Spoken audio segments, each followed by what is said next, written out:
दोस्तों स्वागत है हमारे YouTube चैनल में। आज के इस वीडियो में मैं आप लोगों को बायोलॉजी यानी जीव विज्ञान में जो आज का टॉपिक है हमारा वो है रक्त यानी ब्लड के बारे में। तो चलिए स्टार्ट करते हैं।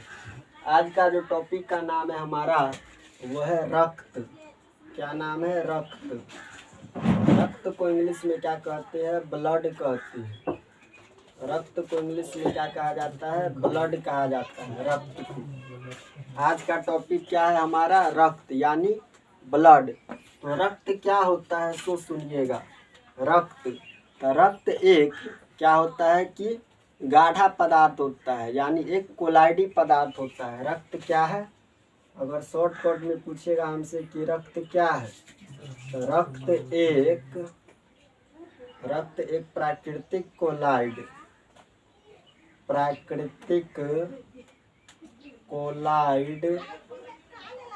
गाढ़ा है।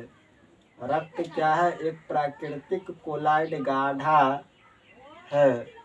रक्त क्या है? अगर हमसे कोई शॉर्टकट में पूछता है कि रक्त क्या है, तो हम क्या बोलेंगे कि रक्त एक प्राकृतिक कोलाइड यानी गाढ़ा है। रक्त कैसा होता है? गाढ़ा होता है। और ये प्राकृतिक कोलाइड है। कैसा? तो प्राकृतिक कोलाइड है। रक्त क्या है? तो रक्त एक प्राकृतिक कोलाइड यानी गाढ़ा है। ठीक है। इसके बाद समझिए, रक्त एक तरल संयोजी उत्तक है। क्या है? रक्त एक तरल संयोजी उत्तक है, यानी रक्त एक संयोजी उत्तक है। रक्त क्या है?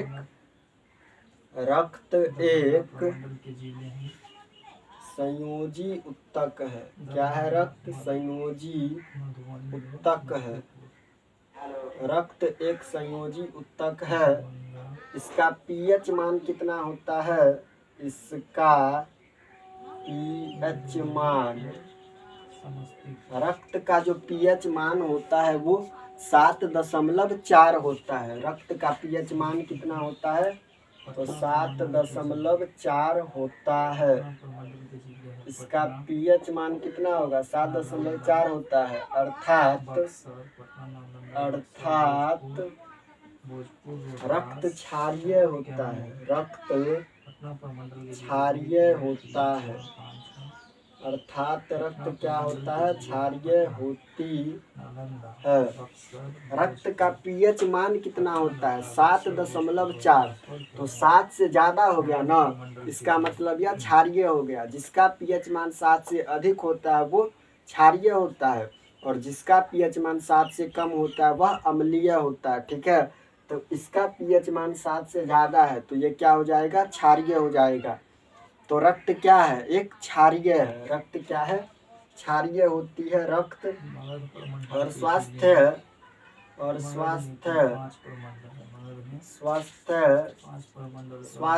मतलब हेल्दी। स्वास्थ्य व्यक्ति यानी स्वास्थ्य मानव में कितना लीटर रक्त पाया जाता है? 5.5 लीटर। स्वस्थ मानव 5.5 लीटर रक्त, अर्थात उसके कुल भार का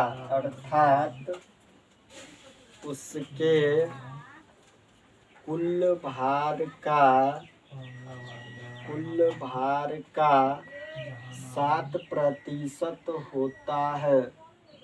अर्थात उसके कुल भार का 7% होता है।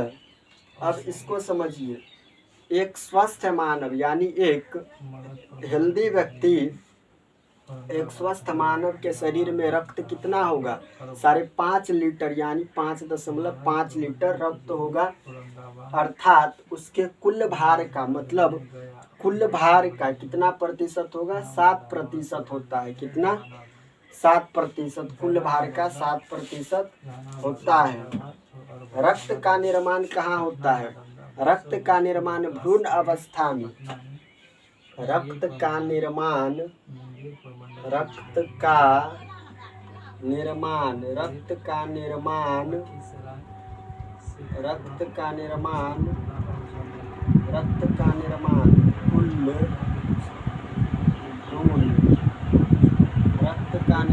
कुल भ्रूण यानी बच्चा। रक्त का निर्माण कुल भ्रूण यानी बच्चा अवस्था में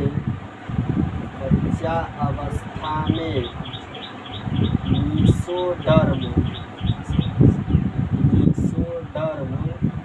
में होता है, मीसोडर्म में होता है रक्त का निर्माण। मतलब जो रक्त बनता है वो कुल भ्रूण का मतलब हो गया जितना भी भ्रूण का मतलब शिशु यानी बच्चा, तो रक्त का निर्माण कुल भ्रूण यानी बच्चा अवस्था में कहाँ पर होता है, तो मीसोडर्म में। कहाँ पर? बच्चा में होगा, मीसोडर्म में रक्त का निर्माण होता है बच्चा में। ठीक है, उसके बाद समझिए वयस्क मानव में रक्त का निर्माण अस्थि मज्जा में होता है, और वयस्क मानव में रक्त का निर्माण अस्थि मज्जा में होता है, अस्थि मज्जा में होता है। वयस्क मानव में रक्त का निर्माण अस्थि मज्जा में होता है। मतलब क्या? हम लोगों में, वयस्क का मतलब बड़ा आदमी में। ठीक है, तो वयस्क मानव में रक्त का निर्माण कहाँ होगा? अस्थि मज्जा में। और बच्चा में कहाँ पर होगा? तो मीसोडर्म में। कहाँ पर? मीसोडर्म में होगा बच्चा में। और वयस्क मानव में रक्त का निर्माण अस्थि मज्जा में होता है। रक्त प्लीहा या तिल्ली स्प्लीन में जाकर जमा रहता है। रक्त जो है, रक्त प्लीहा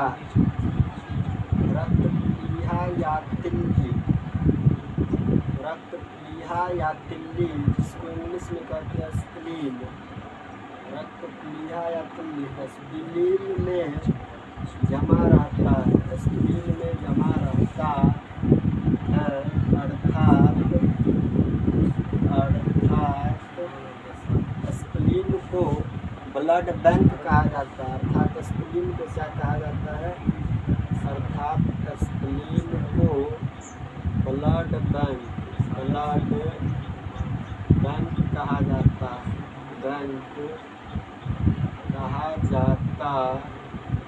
है, अर्थात स्प्लीन को ब्लड बैंक कहा जाता है। अब इस बात को समझिए, जो रक्त होता है ना वो कहाँ पर जमा रहता है?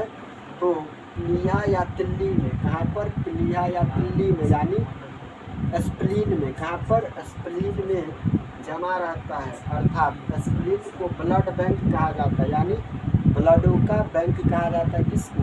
तो स्प्लीन, प्लीहा या तिल्ली को ब्लड बैंक कहा जाता है। ठीक है, रक्त परिसंचरण की खोज विलियम हार्वे ने किया था। इसके बाद समझिए रक्त परिसंचरण की खोज किसने किया था? तो विलियम हार्वे ने। विलियम हार्वे ने रक्त परिसंचरण की खोज किसने किया था? विलियम हार्वे ने किया था। ठीक है, अब इसको एक बार फिर से शुरू से समझिए। आज का जो हमारा टॉपिक था वो था जीव विज्ञान में रक्त के बारे में, यानी ब्लड के बारे में। तो रक्त क्या होता है? शॉर्टकट में पूछेगा कि रक्त क्या है, तो क्या बोलेंगे कि रक्त एक प्राकृतिक कोलाइड यानी गाढ़ा पदार्थ है। ठीक है, और रक्त एक संयोजी उत्तक है। कैसा उत्तक है? संयोजी उत्तक है। इसका pH मान 7.4 होता है, अर्थात रक्त क्षारीय होता है। ठीक है, स्वस्थ मानव में कितना लीटर रक्त पाया जाता है? तो 5.5 लीटर रक्त, अर्थात उसके कुल भार का 7% होता है। और रक्त का निर्माण कुल भ्रूण यानी बच्चा अवस्था में रक्त का निर्माण मीसोडर्म में होता है, और वयस्क अवस्था में रक्त का निर्माण कहाँ पर होगा? अस्थि मज्जा में होता है। ठीक है, रक्त प्लीहा या तिल्ली स्प्लीन में जमा रहता है। अर्थात स्प्लीन को क्या कहा जाता है? ब्लड बैंक कहा जाता है। और रक्त परिसंचरण की खोज विलियम हार्वे ने किया था। उसके बाद आगे समझिए, ब्लड को 2 भागों में बांटा गया है। कितने भागों में? 2 भागों में। ब्लड को 2 भागों में बांटा गया है। ब्लड को कितने भागों में बांटा गया है? 2 भागों में।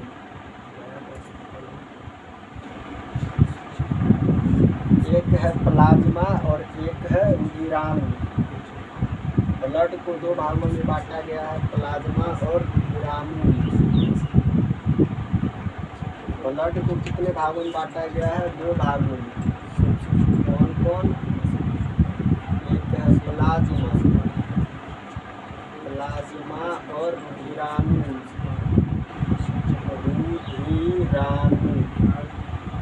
रुधिराणु यानी रक्त कण। रुधिराणु यानी रक्त कण। तो रक्त को कितने भागों में बांटा गया? ब्लड को दो भागों में। कौन कौन? एक है प्लाज्मा और एक है रुधिराणु यानी रक्त कण। रुधिराणु यानी रक्त कण। प्लाज्मा में ब्लड कितना प्रतिशत होता है? तो 55 से 60%। प्लाज्मा में ब्लड कितना होगा? तो 55 से 60%। प्लाज्मा में ब्लड कितना होगा? 55 से 60%। और रुधिराणु रक्त कण में ब्लड कितना होगा? 40 से 45%।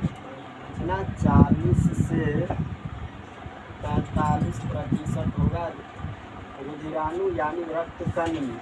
इसके बाद समझिए, प्लाज्मा में दो प्रोटीन पाया जाता है। प्लाज्मा जो होता है ना, उसमें दो प्रोटीन पाया जाता है। कौन कौन? इसको सुनिएगा।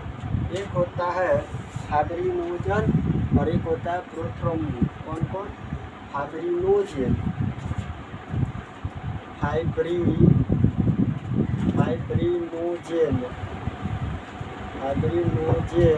और प्रोथ्रोम्बिन। फाइब्रिनोजन और प्रोथ्रोम्बिन नामक प्रोटीन पाया जाता है। किसमें? तो प्लाज्मा में क्या पाया जाता है? दो प्रकार का प्रोटीन पाया जाता है, फाइब्रिनोजन और प्रोथ्रोम्बिन। इसके बाद समझिए, रुधिराणु रक्त कण को 3 भागों में बांटा गया है। ठीक है, आरबीसी, डब्ल्यूबीसी और प्लेटलेट्स। रुधिराणु कितने भागों में बांटा गया है? 3 भागों में। कौन कौन? सुनिए, पहला है आरबीसी, दूसरा है डब्ल्यूबीसी और तीसरा है प्लेटलेट्स।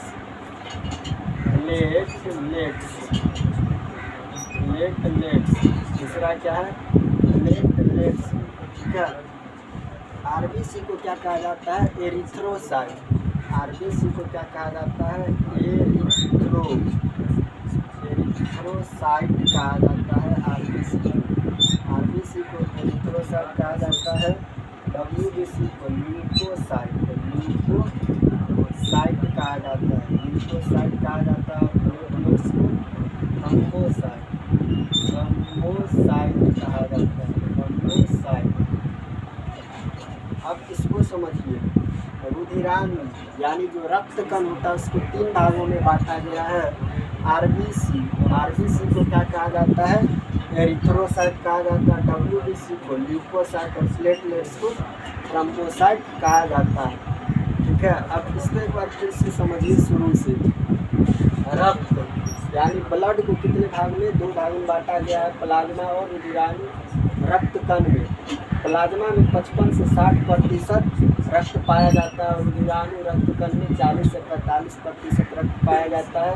प्लाज्मा में 2 प्रकार का प्रोटीन होता है, फाइब्रिनोजन और प्रोथ्रोम्बिन। उसके बाद रुधिराणु रक्त कण में 3 भागों में बांटा गया रुधिराणु रक्त कण को, आरबीसी, डब्ल्यूबीसी और प्लेटलेट्स।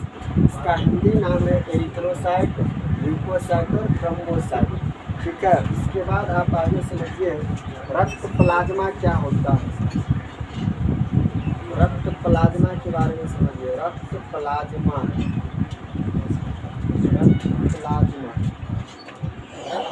क्या होता है? यह रक्त का एक महत्वपूर्ण भाग होता है। रक्त प्लाज्मा क्या होता है? यहाँ से है, यह रक्त का एक महत्वपूर्ण भाग है। यह रक्त का एक महत्वपूर्ण भाग है। इसका 90% भाग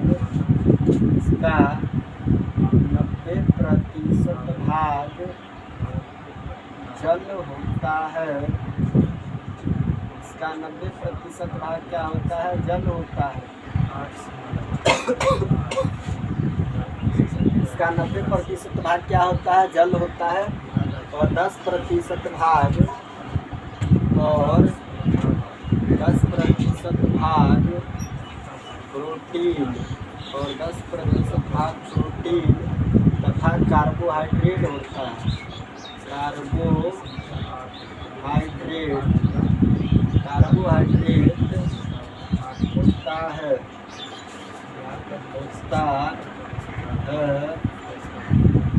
प्लाज्मा में पाए जाने वाले प्रोटीन को फाइब्रिनोजन और प्रोथ्रोम्बिन कहते हैं। प्लाज्मा में यहाँ पर क्या होगा, प्लाज्मा में पाए जाने वाले प्रोटीन को फाइब्रिनोजन या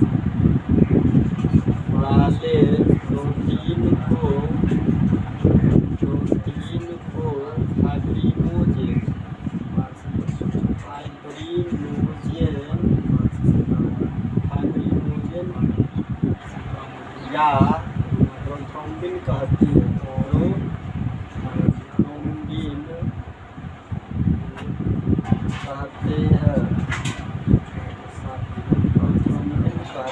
यह दोनों प्रोटीन रक्त को थक्का बनाने में मदद करता है।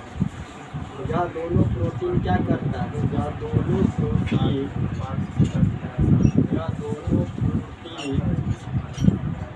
रक्त को थक्का बनाने में, यानी जमाने रक्त का थक्का बनाने में मदद करता है।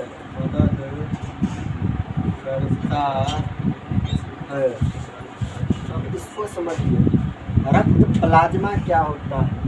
यह रक्त का एक महत्वपूर्ण भाग है। रक्त प्लाज्मा क्या है, रक्त का एक महत्वपूर्ण भाग है।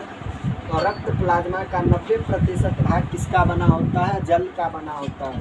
और 10% भाग प्रोटीन तथा कार्बोहाइड्रेट होता है। प्लाज्मा में पाए जाने वाले प्रोटीन को फाइब्रिनोजन या प्रोथ्रोम्बिन कहते हैं। ठीक है, यहाँ पर लिख लिए है।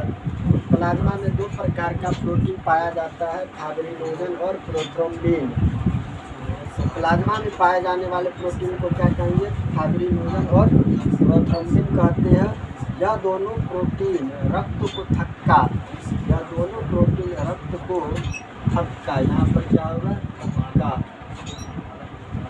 यह दोनों प्रोटीन रक्त को थक्का बनाने में मदद करता है। रक्त को थक्का बनाने या जमाने में मदद करता है कौन, तो फाइब्रिनोजन या प्रोथ्रोम्बिन जो प्रोटीन होता है वो रक्त को थक्का बनाने या जमाने में मदद करता है। ठीक है, इसके बाद आगे समझिए सेरम क्या होता है। सेरम के बारे में समझिए, सेरम क्या होता है, सेरम क्या होता है उसको समझिए।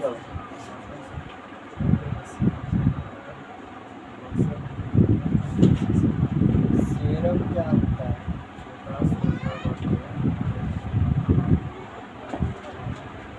सेरम। अगला टॉपिक है हमारा सेरम के बारे में। सेरम क्या होता है,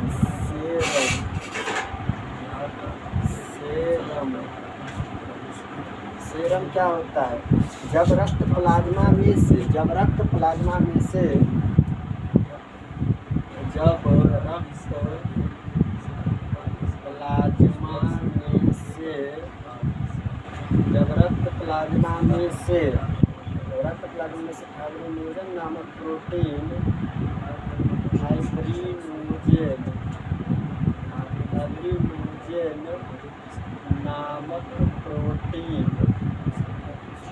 फाइब्रिनोजन नामक प्रोटीन निकाल लेते हैं,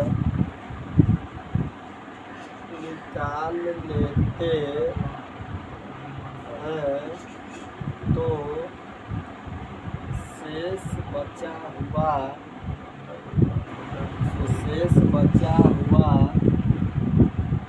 रक्त ही सीरम कहलाता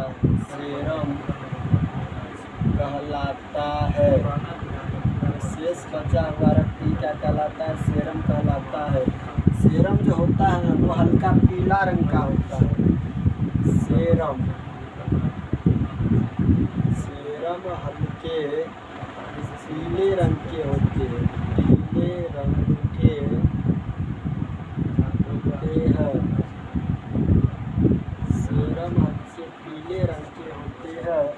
बीमारियों की जांच करने के लिए, बीमारियों की जांच करने के लिए, बीमारियों की जांच करने के लिए सेरम का प्रयोग किया जाता है। सेरम का प्रयोग की जाती है, की जाती है। सेरम क्या होता है? सेरम के बारे में समझिए। तो जब रक्त प्लाज्मा में दो प्रकार के प्रोटीन पाए जाते हैं, फाइब्रिनोजन और प्रोथ्रोम्बिन। तो रक्त प्लाज्मा में से फाइब्रिनोजन नामक प्रोटीन जो होता है, जब उसको निकाल लेते हैं तो शेष बचा हुआ रक्त ही क्या कहलाएगा? सेरम कहलाएगा। और सेरम जो होता है वो हल्का पीला रंग का होता है। बीमारियों की जांच करने के लिए किसका प्रयोग करते हैं? सेरम का। अगर कोई व्यक्ति को बीमारी है तो उसकी जांच करने के लिए किसका उपयोग होगा, या फिर किसका प्रयोग होगा? तो सेरम का प्रयोग होगा। किसका प्रयोग होगा? सेरम का प्रयोग होगा। इसके बाद समझिए रुधिकीन क्या होता है? रुधिकीन इसको क्या कहते हैं? कॉर्पसल कहते हैं, कॉर्पसल। रुधिकीन को कहते हैं कॉर्पसल। यह रक्त का कणिकीय भाग होता है। यह रक्त का कणिकीय भाग होता है। रक्त का कणिकीय भाग होता है। इसे तीन भागों में बांट सकते हैं। इसे तीन भागों में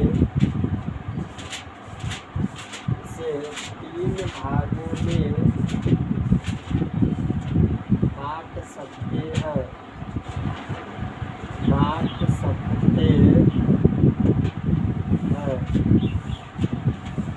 रुधिकीन को इंग्लिश में कहते हैं कॉर्पसल। यह रक्त का कणिकीय भाग होता है और रुधिकीन को तीन भागों में बांट सकते हैं। कौन कौन? रुधिकीन को तीन भागों में हम बांट सकते हैं। कौन कौन? आरबीसी, पहला है आरबीसी, उसके बाद है डब्ल्यूबीसी और प्लेटलेट्स। इसका हिंदी नाम क्या है? एरिथ्रोसाइट। इसके बाद है एरिथ्रोसाइट, ल्यूकोसाइट और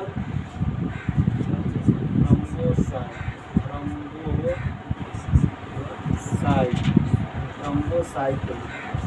रुधिकीन यानी कॉर्पसल को तीन भाग में बांट सकते हैं, आरबीसी, डब्ल्यूबीसी और प्लेटलेट्स, एरिथ्रोसाइट, ल्यूकोसाइट और थ्रोम्बोसाइट।